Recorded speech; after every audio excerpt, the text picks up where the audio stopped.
Do you want to share some of the things that you wish you would have known, or some of the pitfalls that you ran into that you want to flag for anybody else? That's Yeah. So I'll go to there's a way to think about it, and then there's the application of it too. So the application of it, always overkill on customer discovery. I can't state that enough, and everything. Really get it out there too, right? And that's the fun part too. Once you really start to get people feedback too, you should look forward to that, right? That's one for sure. Um, uh, Extend timelines for whatever thought process you have in your head by probably a variable a little bit more comfortable than you're probably dealing used to dealing with or have dealt with in the past, right?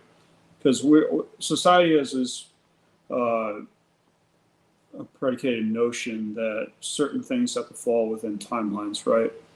But with entrepreneurship, when you're creating something from nothing, uh, then you're really actually looking at it a different lens entirely too. And you're like, it's results oriented. It's not necessarily about the timeline. It's more so about the application, so to speak. And if you can get that done quickly or efficiently, more power to you and everything. I wish I was that lucky. Well, most people aren't, though. You know what I mean? And so being able to approach it from that regard on the application side. So recognizing that there's going to be iterative process, you're going to probably have to spend more than you're probably used to. You're going to have to basically go into the process a lot more in depth than you were planning, but going into that with an open mind too. And then, like we were just talking about, the user experience, really, really, really look at that. I'd say customer discovery, user experience are one of the two, honestly, are the two like pitfalls to avoid, so to speak, yeah. and things that I'm learning about and trying to do better on, so to speak, with the like current company and product now too. So that's something I would look out for wholeheartedly.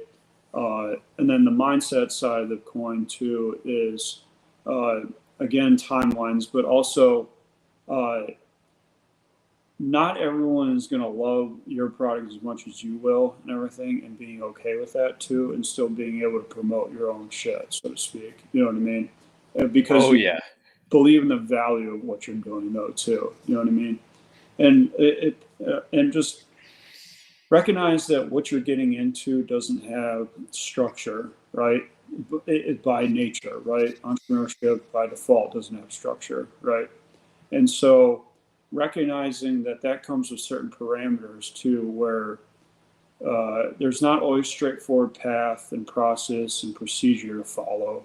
So being able to handle the chaos and of the nuances is something that I cannot state enough is important to incorporate within your mindset and your mind frame of how you look at developing products and companies.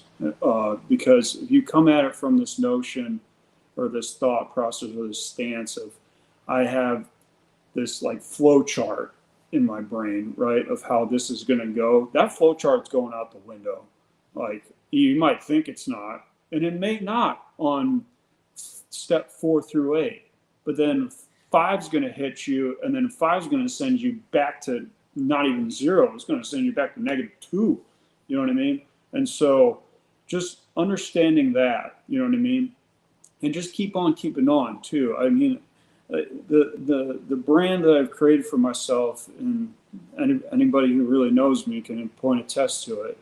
Uh, Hell, I had my old roommate from college hit me up when I posted the machine. He's like, "Wow, you actually pulled that off and everything too." This was long ago, and just recognizing like the steadfast commitment to building something great is always going to be better than meandering through mediocrity too, right? And trying to figure out if there's a more efficient way to do it. You know what I mean? Efficiency is not really what you're going after necessarily. You're looking forward for constant execution, and constant execution will bring about the efficiencies by natural default. But if you're trying to go at it from an efficient nature off the rip, then you're immediately getting into a situation where you're paralyzed on decision making and action. And if you're always trying to basically only go for efficiencies as opposed to execution, then you're going to be stifled on your own progress that you could have made. So focus on execution over efficiencies, and the efficiencies will eventually work themselves out through user experience, application, quality of product and service, right? And then it'll come full circle, right? And so being able to do that happy song and dance and making sure that you're okay with that too, emotionally, intellectually, personally, professionally, everything in between, right? That's why it's Absolutely. important to have not only a solid relationship with yourself, having Valentine's Day, but also like the general premise and everything of just making sure that you're surrounded by great people too, because you need people that are propellers, not anchors within your life too, because like it's going to hit you in the face, I promise you, and you're going to want to know what your get back up plan is. And Yeah. sometimes that resource of what your get back plan up, unfortunately, isn't always going to be you.